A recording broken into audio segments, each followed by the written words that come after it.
Hello बच्चों, मैं हूं जैनेंद्र, आपका ऑनलाइन टीचर। और आज के इस भाग में मैं कुछ और संख्याओं के बारे में बताना जा रहा हूं, जिसे जानना आपके लिए आवश्यक होता है। तो पिछले वीडियो में मैंने संख्याओं के प्रकार की बताया था, जिसमें करीब सभी संख्याओं के बारे में बताया था। जैसे प्राकृत संख्या के बारे में बता दिया, आप वीडियो नहीं देखे होंगे तो देख लेंगे। पूर्ण संख्याओं के बारे में बताया, इसके बाद पूर्णांक के बारे में बताया, फिर परिमेय संख्या के बारे में भी थोड़ी मैं चर्चा कर चुका हूँ। विस्तृत तो नहीं बताया है, लेकिन इसके बारे में और इसका कंटिन्यू करूंगा। इसके पहले कुछ और जो संख्याएं पढ़ना होता है, जानना होता है और बच्चों के लिए आवश्यक होता है, अगली कक्षाओं में इसकी आवश्यकता पड़ती है, तो ये जानना आपके लिए जरूरी है। तो और जो संख्याएं के प्रकार है, उसमें सबसे महत्वपूर्ण संख्या है अभाज्य संख्या, जिसकी आवश्यकता आपको पड़ेगी, इसको जानना चाहिए। अभाज्य संख्या, जिसे इंग्लिश में कहते हैं प्राइम नंबर। प्राइम नंबर कई बच्चे जानते होंगे इसको। तो अभाज्य संख्याएं क्या है? बहुत ही सिंपल परिभाषा है, ज़्यादा इसके बारे में चर्चा मुझे नहीं करनी है। तो अभाज्य संख्याएं कौन संख्या है, तो लिख लीजिए कि वह संख्याएं, वैसी संख्याएं, वह संख्या जो केवल 1 और स्वयं से विभाजित होती है, स्वयं से विभाजित होती है। या इसी को दूसरे शब्दों में कह सकते हैं कि अभाज्य संख्या वह संख्या है जिसकी केवल एक और स्वयं गुणनखंड है। गुणनखंड के बारे में मैंने इसके पहले के वीडियो में काफी चर्चा कर चुका हूं, आप देख लेंगे उसको। तो ये अभाज्य संख्या हो गई जो केवल एक और स्वयं से विभाजित होती है। उदाहरण ले लीजिए, जैसे इसको लिख सकते हैं, जैसे 2 हो गया, 3 हो गया, 5 हो गया, 7 हो गया, 11 हो गया, 13 हो गया। इस तरह से 14 नहीं होगा, 15 नहीं होगा, 16, 17 हो जाएगा, 19 भी होता है, और इस तरह से आगे बढ़ते जाती है। और एक चीज यहाँ पर मैं बता देता हूँ याद रखने के लिए, कि 1 से लेकर के 100 तक कुल अभाज्य संख्याओं की संख्या होती है। अभाज्य संख्या 25 होती है। देखिए यहाँ पर अभाज्य संख्या मैंने 2 से लिखा है।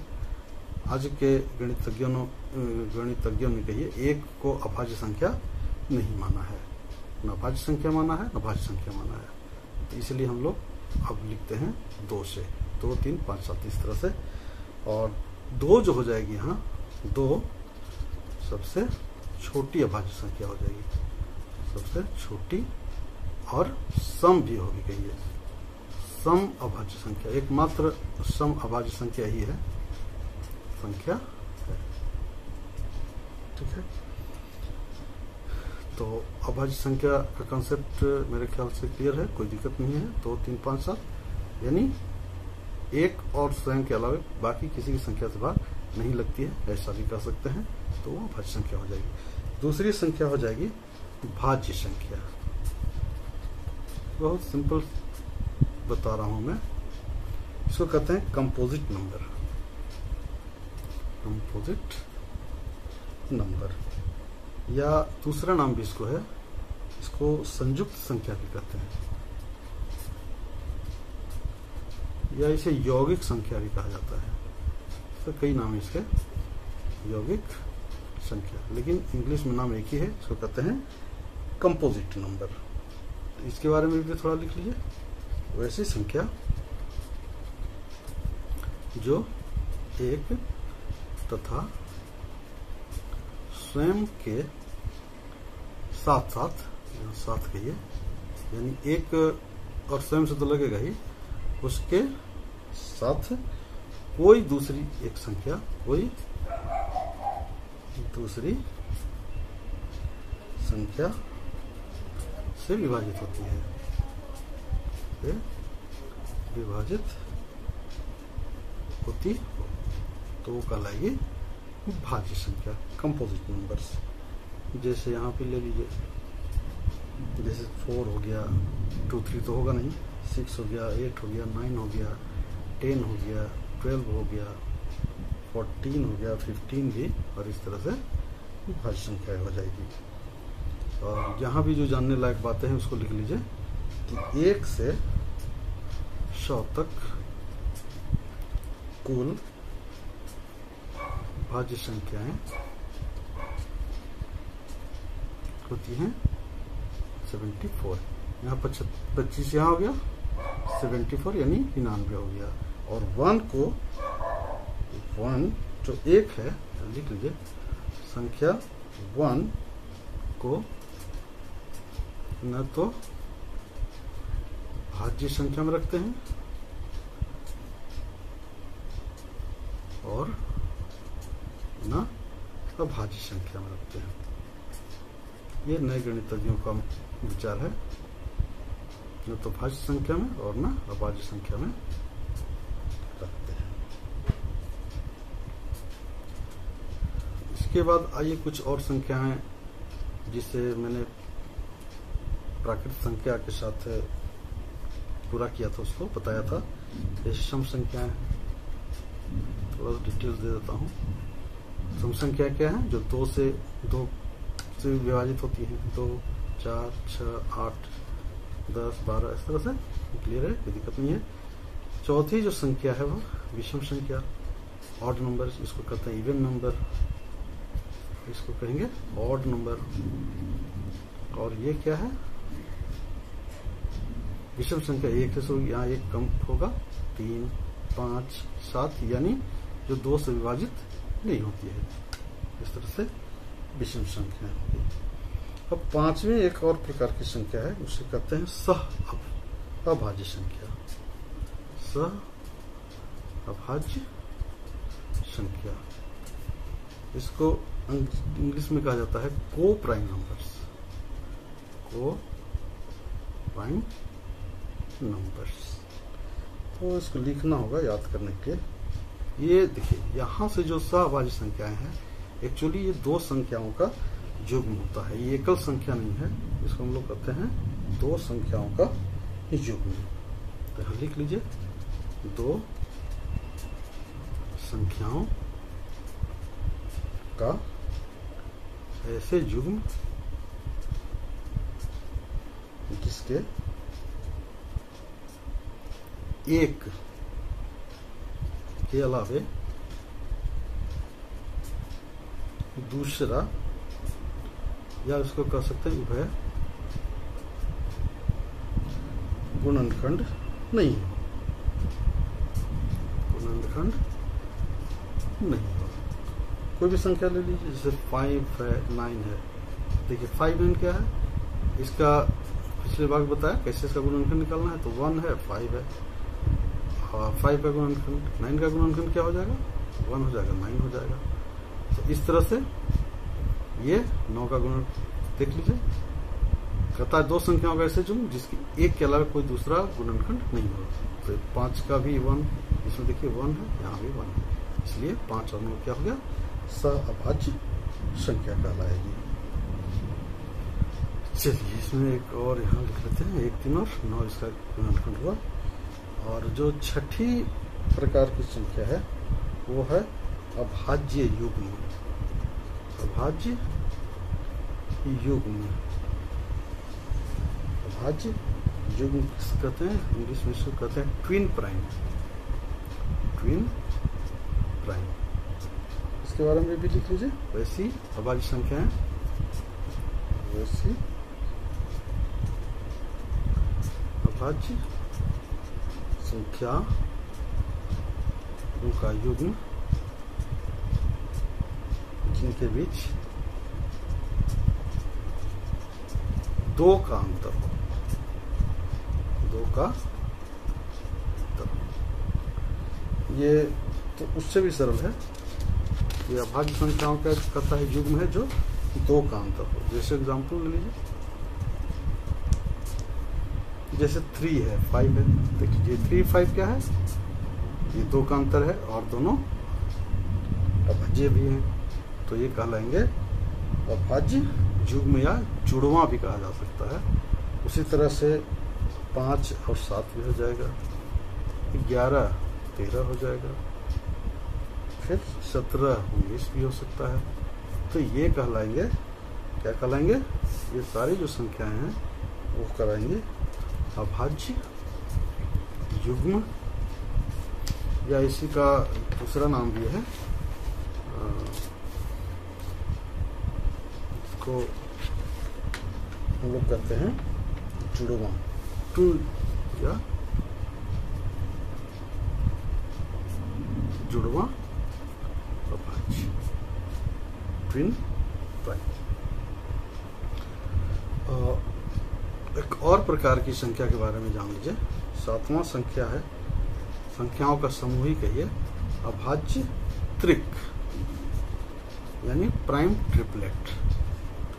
तो सिंपल चीज है, लेकिन बच्चे भूल जाते हैं इसको जब पढ़े होते हैं, फिर से रिकॉल हो जाएगा आपको। अब ये क्या है, ये है 3 लगातार अभाज्य संख्याओं का समूह,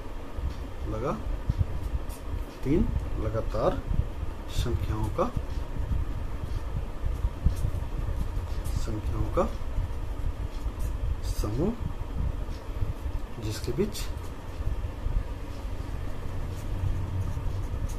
2 का अंतर हो, 2 का अंतर होता है, उसे कहते हैं, इसे अभाज्य त्रिक कहा जाता है। लिख लीजिए, अभाज्य त्रिक कहा जाता है। उदाहरण बिल्कुल सरल है, उदाहरण ले लीजिए, जैसे 3 है 5 है 7 है, ये क्या है, 3 संख्याओं का समूह है और तीनों अभाज्य हैं और तीनों में 2 का अंतर है और अभाज्य हैं तीनों, क्योंकि 3 का आप करेंगे तो 1 3, 5 का करेंगे 1 और 5, 7 का करेंगे तो 1 और 7, यानी तीनों का जो कॉमन फैक्टर है, कॉमन अपवर्तक करिए गुणनखंड करिए 1 हो गया।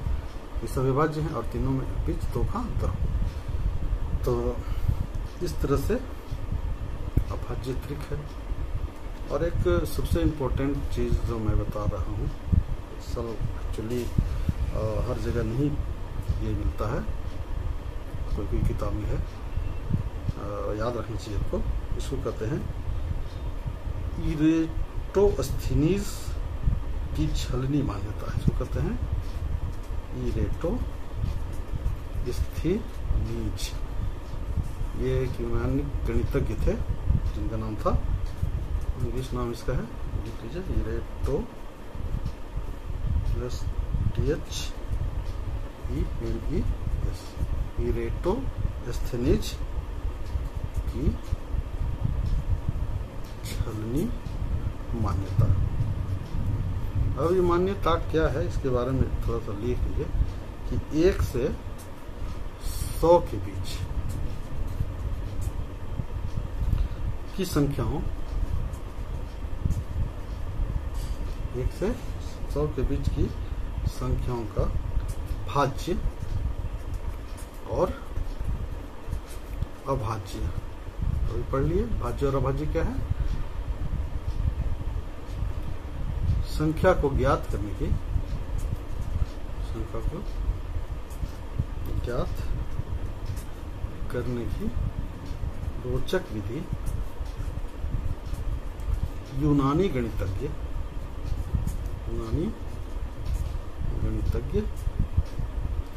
इरेटोस्थीनीज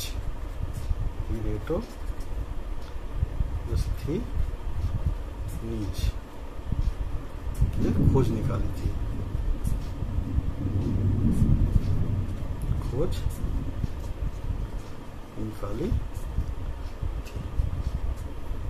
जिसे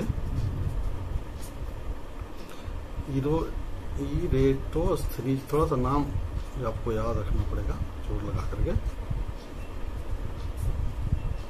कि छलनी मान्यता कहते हैं, छलनी विधि कह सकते हैं, छलनी विधि कहा जाता है। बिल्कुल सिंपल है। इस विधि में क्या होता है, इस संख्याओं को लिख लिया जाता है 1 2 3 4 5 6 7 8 9 10 इस तरह से 11 12 13 14 और 15 में, और इस तरह से ये लिख दिया जाता है शब्द।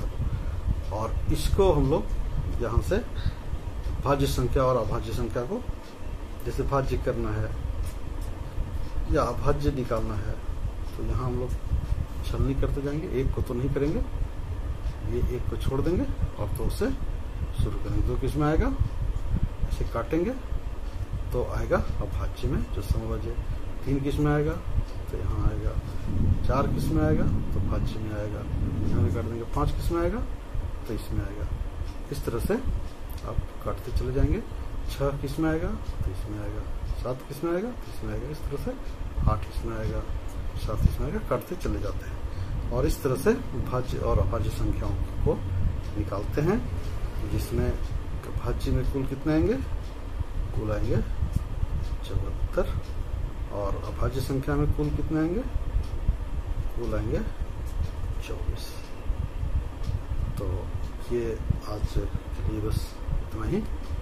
और बिल्कुल ये आज सरल गणित में बताया, और इसको ध्यान से देख करके याद रखेंगे, आगे आपको काम आएगा। तब तक के लिए